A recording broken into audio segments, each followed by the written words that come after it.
Hi everyone, welcome to YouTube channel of Enviro Catalyst. मेरा नाम है रूपेंद्र सिंह। मैं फैकल्टी हूँ एनवायरमेंटल साइंस की और डायरेक्टर हूँ कैटलिस्ट सेंटर ऑफ एक्सीलेंस का। आज आपके साथ यूजीसी नेट एनवायरमेंटल साइंस के एक इम्पॉर्टेंट टॉपिक के साथ हूँ। जैसा कि आप जानते हो, एनवायरो कैटलिस्ट डेडिकेटेड चैनल है environmental science and related examinations के लिए। और पिछले कुछ समय में मैंने एटमॉस्फेरिक साइंस रिलेटेड कुछ इंपॉर्टेंट टॉपिक्स पे वीडियोज़ रिलीज़ करे हैं। आज उसी सीरीज़ में एक नए टॉपिक के साथ हूँ। आज हम लोग बात करेंगे इन्वर्जन की। इन्वर्जन एक ऐसा टॉपिक है जिससे आपको एग्ज़ाम में थ्योरी एंड न्यूमेरिकल दोनों तरह के क्वेश्चंस देखने को मिलते हैं। तो पहले हम लोग समझने की कोशिश करते हैं इन्वर्जन क्या होता है, फिर कुछ क्वेश्चंस भी सॉल्व करेंगे। सबसे पहले बात करते हैं इन्वर्जन होता क्या है। जैसे कि आप सभी लोग जानते हैं, अगर हम लोग ट्रोपोस्फियर की बात करें तो नॉर्मली ट्रोपोस्फियर में जब आप ऊपर जाते हैं, यहाँ अगर मैं यहाँ पे हाइट या एल्टीट्यूड दिखा दूँ और यहाँ पे टेम्परेचर दिखा दूँ डिग्री सेल्सियस में, तो नॉर्मली ट्रोपोस्फियर में टेम्परेचर एल्टीट्यूड के साथ डिक्रीज़ करता है और इस फिनोमेनन को हम लोग बोलते हैं लैप्स रेट। ठीक है, बट कभी कभार कुछ ऐसी मेट्रोलॉजिकल कंडीशंस होती हैं जिसमें टेम्परेचर डिक्रीज़ करने के बजाय अगर एल्टीट्यूड के साथ इंक्रीज़ करना शुरू कर दे, ठीक है, तो इस फिनोमेनन को हम लोग बोलते हैं इन्वर्जन। ठीक है, तो टेम्परेचर इंस्टेड ऑफ डिक्रीजिंग अगर एल्टीट्यूड के साथ इंक्रीज कर रहा है तो इस फिनोमेनन को हम लोग इन्वर्जन बोलते हैं। इन्वर्जन तीन तरह का आइडेंटिफाई किया जाता है। एक को हम लोग बोलते हैं रेडिएशन इन्वर्जन, जो कि बेसिकली सरफेस का फिनोमेनन अभी हम लोग समझने की कोशिश करेंगे। दूसरे को बोलते हैं सबसिडेंस इन्वर्जन, जो आपको नॉर्मली एंटी साइक्लोनिक कंडीशंस में देखने को मिलता है। और तीसरे को बोलते हैं फ्रंटल इन्वर्जन, फ्रंट्स जहाँ पे होते हैं वहाँ पे आपको इस टाइप का इन्वर्जन कंडीशंस देखने को मिलती है। सबसे पहले बात करते हैं रेडिएशन इन्वर्जन की। जैसे आप विंटर के समय अक्सर आपको देखा होगा, अर्ली मॉर्निंग में या इवनिंग के समय, लेट नाइट के समय एक धुएं की लेयर सी बन जाती है। अच्छा, वो स्टेबल कंडीशंस डेवलप होती हैं। क्यों वो धुएं की लेयर बनती है, उसका रिलेशन क्या इन्वर्जन से, आइए उसको समझाते हैं आपको। देखिए, नॉर्मली डे टाइम के समय जब जो भी थोड़ी बहुत सनलाइट निकली है विंटर्स के समय, उस सनलाइट से क्या होता है, अर्थ सरफेस थोड़ी सी वार्म हो जाती है ना। अर्थ सरफेस लैंड जल्दी हीटेड भी होती है और जल्दी हीट लूज़ भी करती है, गेन भी करती है, लूज़ भी जल्दी हीट करती है। ठीक है, तो डे टाइम के समय अर्थ सरफेस वार्म हो गई। ठीक है, अब जब नाइट टाइम आया तो इसने जल्दी से हीट लूज़ भी करी। ठीक है, तो नाइट के समय अर्थ सरफेस काफ़ी कूल हो गई। जब अर्थ सरफेस कूल हुई तो जो इसके कांटेक्ट में इमीडिएट एयर होगी वो भी कूल हो जाएगी। ऑब्वियसली चूँकि नीचे से कूलिंग हो रही है तो नीचे की एयर ज़्यादा कूल होगी और जैसे जैसे आप ऊपर जाएंगे कूलिंग कम होती चली जाएगी। ठीक है, ठीक है। अच्छा, फिर और ऊपर जाएंगे तो वार्म एयर फिर से आने लगेगी। नॉर्मल केस में ये कूलिंग क्यों हो रही है, because this air was in contact with the land surface. Otherwise normally जो एयर है उसका टेम्परेचर ज़्यादा है। ठीक है, तो होगा क्या, इसके ऊपर की एयर का टेम्परेचर ज़्यादा होगा। ठीक है, तो इस लेयर की हम लोग बात करें, यहाँ तो टेम्परेचर देखिए हाइट के साथ इंक्रीज कर रहा है, बट उसके बाद फिर टेम्परेचर क्या करेगा, नॉर्मल एब्सट्रेट का आपको फिनोमेनन देखने को मिलेगा। विद हाइट एल्टीट्यूड टेम्परेचर फिर डिक्रीज करने लगेगा। तो इस लेयर में जहाँ पे टेम्परेचर विद एल्टीट्यूड इंक्रीज कर रहा है, ये इन्वर्जन लेयर कहलाएगी। जैसे कि आप इस डायग्राम में भी ध्यान दीजिए, देखिए इस पर्टिकुलर ये इन्वर्जन लेयर है और इसमें देखिए टेम्परेचर क्या हो रहा है, इंक्रीज कर रहा है ना।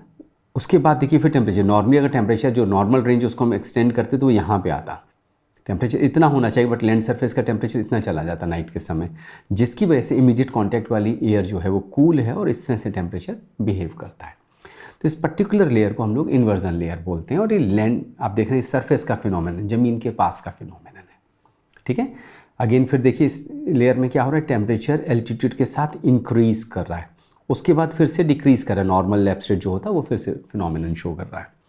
नॉर्मली ये रेडिएशन इन्वर्जन आपको कब देखने को मिलता है, it normally develops at night under conditions of relatively clear skies and very light winds. अच्छा, ऐसी कंडीशन में आपको ये फिनोमेनन देखने को मिलता है। दूसरे थे कि इस डायग्राम में भी वही चीज़ देखिए शो करी गई है। देखिए ये नीचे का है, यहाँ पे टेम्परेचर शो किया गया, यहाँ एल्टीट्यूड शो करा गया है। ठीक है, देखिए टेम्परेचर अगर आप इस ज़मीन के पास देखें, है ना, तो ये देखिए -2 डिग्री के आसपास टेम्परेचर है और ऊपर जाने पे टेम्परेचर इंक्रीज़ कर रहा है ना। तकरीबन अगर हम इसको यहाँ पे करें तो 1 इन 2 डिग्री के आसपास, -2 से 1 इन 2 के पास, उसके बाद टेम्परेचर फिर इंक्रीज़ करने लगा। तो ये लेयर जो है इसको हम लोग इन्वर्जन लेयर बोलते हैं। दूसरे तरह का इन्वर्जन कहलाता है सबसिडेंस इन्वर्जन। ठीक है, सबसिडेंस इन्वर्जन का मतलब क्या हुआ, जहाँ पे हाई प्रेशर सिस्टम्स होते हैं। देखिए, जहाँ पे लो प्रेशर सिस्टम होता है, होप आप लोग इतना अवेयर हैं कि जहाँ पे लो प्रेशर सिस्टम होता है वहाँ पे एयर क्या करती है, अंदर की ओर आती है ना, जितने भी साइक्लोन्स में फिर क्या करेगी, जब अंदर की ओर सरफेस का फिनोमेनन है, अंदर की ओर एयर आएगी, फिर क्या टकरा के ऊपर की ओर उठती है। ठीक है, बट जहाँ पे हाई प्रेशर सिस्टम होते हैं, ये बेसिकली अलॉफ्ट के फिनोमेनन, वहाँ पे एयर सबसाइड करती है। ठीक है, अलॉफ्ट पे तो सपोज़ कहीं पे हाई प्रेशर सिस्टम हवा में ऊपर एल्टीट्यूड पे हाई प्रेशर सिस्टम है, तो ऊपर तो एयर कूल होगी।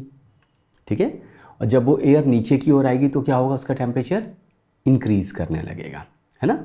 ऊपर एयर कूल होगी, डेंस होगी, तो नीचे की ओर जाने की कोशिश करेगी। तो जब एयर नीचे की ओर आना लगेगी तो ये कूल होगी, नीचे की ओर आएगी तो वार्म होने लगेगी।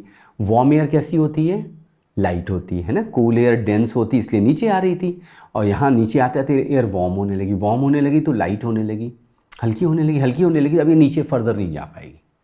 तो एक पर्टिकुलर हाइट तक नीचे आएगी, उसके बाद ये क्या करेगी, उधर स्प्रेड कर जाएगी। जैसे यहाँ आपको दिखाई दे रहा, देखिए सबसिडेंस हो रहा था, और फिर इस लेयर में एयर स्प्रेड कर गई। इसके फर्दर नीचे क्यों नहीं जा रही है, क्योंकि अब इतनी वार्म होगी, इसका डेंसिटी इतनी होगी कि फर्दर नीचे नहीं जा सकती। इसकी डेंसिटी इतनी लो है कि अभी नीचे नहीं आ सकती। तो ये जो लेयर है, अब जरा इमेजिन करिए, इस लेयर के नीचे वाले एरिया में ऊपर जाने पे टेम्परेचर डिक्रीज़ कर रहा है, जो नॉर्मल लैप्स रेट है। बट इस लेयर की अगर हम लोग बात करें, इस लेयर में वार्म कंडीशंस है, और इस लेयर के ऊपर फिर कोल्ड कंडीशंस है। तो इस लेयर में क्या हो रहा है, टेम्परेचर विद एल्टीट्यूड इंक्रीज़ कर रहा, उसके बाद फिर से डिक्रीज़ करने लगा। तो इस लेयर को हम लोग बोलेंगे इन्वर्जन लेयर। और ये देखिए फिनोमेनन एलॉफ्ट का है, सरफेस का फिनोमेनन नहीं है ना, एक पर्टिकुलर हाइट पे हो रहा है। इन्वर्जन की वजह से इन्वर्जन कंडीशंस डेवलप हुई है। क्यों हुआ कि anti cyclonic high pressure system develop हुआ, जिसकी वजह से एयर सबसाइड करी। सबसाइडिंग एयर वार्म होती गई, होते होते इतनी वार्म हो गई, इतनी लाइट हो गई, उसकी डेंसिटी इतनी रिड्यूस होगी, फर्दर नीचे नहीं जा पा रही, स्प्रेड कर रही है, और यहाँ पे इसने एक इन्वर्जन लेयर का फॉर्मेशन कर लिया। तो इसको बोलते हैं सबसिडेंस इन्वर्जन। ठीक है, तो देखिए कहाँ पे डेवलप होता है, हाई प्रेशर सिस्टम में डेवलप होता है। ऑब्वियसली इन्वर्जन कंडीशंस हमेशा स्टेबल फिनोमेनन के साथ जुड़ी होती हैं। और इस लेयर में क्या होगा, लेयर सिंक करेगी, फिर स्प्रेड करेगी। नतीजा क्या होगा, जैसे जैसे जैसे एयर सिंक करेगी, ये ऑटोमेटिकली वार्म होती जाएगी, वार्म होती चली जाएगी, तो लेस डेंस होगी, इसलिए पूरा फिनोमेनन होता है। ठीक है, तीसरे तरह के इन्वर्जन को हम लोग बोलते हैं फ्रंटल इन्वर्जन। ठीक है, आप याद करिए, मैंने अपने प्रीवियस वीडियोज़ में जहाँ पे आपको मैं प्रेसिपिटेशन, फ्रंटल प्रेसिपिटेशन सिखा रहा था, वहाँ पे मैंने आपसे एयर मासेस की बात करी थी, वार्म एयर मास और कोल्ड एयर मास। और मैंने बोला था एयर मास की जो बाउंड्री है उसको हम लोग फ्रंट बोलते हैं। ठीक है, तो वार्म एयर मास का वार्म फ्रंट हो गया, कोल्ड एयर मास का कोल्ड फ्रंट हो गया। ये मैंने लास्ट वीडियो में बताया था। अगर आपने नहीं वॉच किया उस वीडियो तो प्लीज़ वॉच कर लीजिएगा। ठीक है, अब देखिए फिर वही सिचुएशन मान के चलते, एक वार्म एयर मास, एक कोल्ड एयर मास एक दूसरे की ओर मूव कर रहे हैं। तो obviously warm air mass light होगा तो ये कोल्ड के ऊपर चढ़ेगा, और कोल्ड वाला नीचे की ओर जाएगा। ठीक है, वार्म वाला ऊपर की ओर गया। अब जस्ट इमेजिन करिए, इस पर्टिकुलर लेयर में अगर हम इसको करके देखें, तो इस पर्टिकुलर लेयर में देखिए नीचे का टेम्परेचर कोल्डर है, ऊपर का टेम्परेचर वार्मर है। नीचे कोल्ड टेम्परेचर, ऊपर वार्म टेम्परेचर हो रहा है। ठीक है, इस एरिया में वार्म टेम्परेचर, उसके बाद टेम्परेचर फिर फर्दर डिक्रीज़ करना शुरू कर देगा। ठीक है, तो इस पर्टिकुलर लेयर में आप देखिए टेम्परेचर एल्टीट्यूड के साथ, ठीक है, क्या कर रहा है, एल्टीट्यूड के साथ टेम्परेचर क्या कर रहा है, इंक्रीज़ कर रहा है। जब भी टेम्परेचर इंक्रीज़ कर रहा है तो उस फिनोमेनन को हम लोग क्या बोलते हैं। अब देखिए फिर से इमेजिन करिए, देखिए नीचे का टेम्परेचर कोल्ड है, ऊपर का टेम्परेचर वार्म है, तो ऊपर जाने पे टेम्परेचर इंक्रीज़ करा, उसके बाद फर्दर क्या करेगा, फिर डिक्रीज़ करना शुरू कर देगा। तो ये जो लेयर जहाँ पे warm air mass, cold air mass आपस में टकरा रहे हैं, उस फ्रंटल एरिया में, इस पर्टिकुलर एरिया में आपको इन्वर्जन की कंडीशंस देखने को मिल रही हैं। नीचे कूलर टेम्परेचर, ऊपर वार्मर टेम्परेचर। ठीक है, तो इसको बोलते हैं फ्रंटल इन्वर्जन। ठीक है, तो इट कब बनता है, it forms when air masses of different temperature characteristics meet and interact so that warm air overruns, warm air ऊपर चली गई, कोल्ड एयर नीचे आ गई। ठीक है, there are many and very defect of stability conditions and inversion. Inversion के ढेर सारे इम्पैक्ट होते हैं। आगे मैं वीडियो रिलीज़ करूँगा स्टेबिलिटी का, वहाँ पे आपको फर्दर बताऊँगा। और वहाँ हम लोग लैप्स रेट के साथ भी स्टेबिलिटी कंडीशंस को समझने की कोशिश करें। ग्राफ आपको सिखाऊंगा और उस ग्राफ पे अगर आपने कमांड कर लिया तो स्टेबिलिटी को समझने में आपको कभी कोई परेशानी नहीं आएगी। ठीक है, तो ये 3 तरह के इन्वर्जन्स आपने देखे। इन्वर्जन, अब जस्ट इमेजिन करिए इन्वर्जन के अंदर जहाँ पे इन्वर्जन लेयर होती है वहाँ पे एयर क्या करती है, वहाँ पे एयर काम कंडीशंस होती है, काम होगी तो वहाँ पे जो भी पॉल्यूटेंट होंगे वो वहीं पे स्टेबलाइज हो जाएंगे, वो डिस्पर्स नहीं होंगे। तो आप समझ लिए सब्सिडेंस डिस्पर्सन जिन लोगों को अस्थमेटिक ब्रोंकाइटिस की प्रॉब्लम, उनके लिए बहुत मुश्किलें पैदा करता है। तो उस समय जितना भी पॉल्यूटेंट है वो उस लेयर के अंदर रहेगा, वो ऊपर नहीं जाएगा। लेकिन बस भाग की बात क्या होती है, अच्छी बात क्या होती है, ये शॉर्ट टाइम फिनोमेनन, जैसी सनलाइट आना शुरू करेगी तो ये लेयर ऊपर की उठती चली जाएगी और फिर इन्वर्जन खत्म हो जाएगा, नॉर्मल लैप्स रेट फिर से रिज्यूम कर लेगा। ठीक है, तो ये हो गया आपका इन्वर्जन का टॉपिक। मैंने बोला कुछ इंपॉर्टेंट टॉपिक्स के वीडियोस में लाता रहूँगा।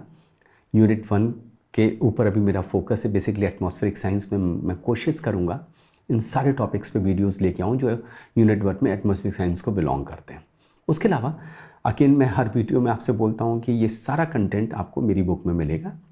फंडामेंटल ऑफ एनवायरमेंटल साइंसेस का 8th एडिशन आ चुका है, फ्लिपकार्ट और अमेजन दोनों पे अवेलेबल है।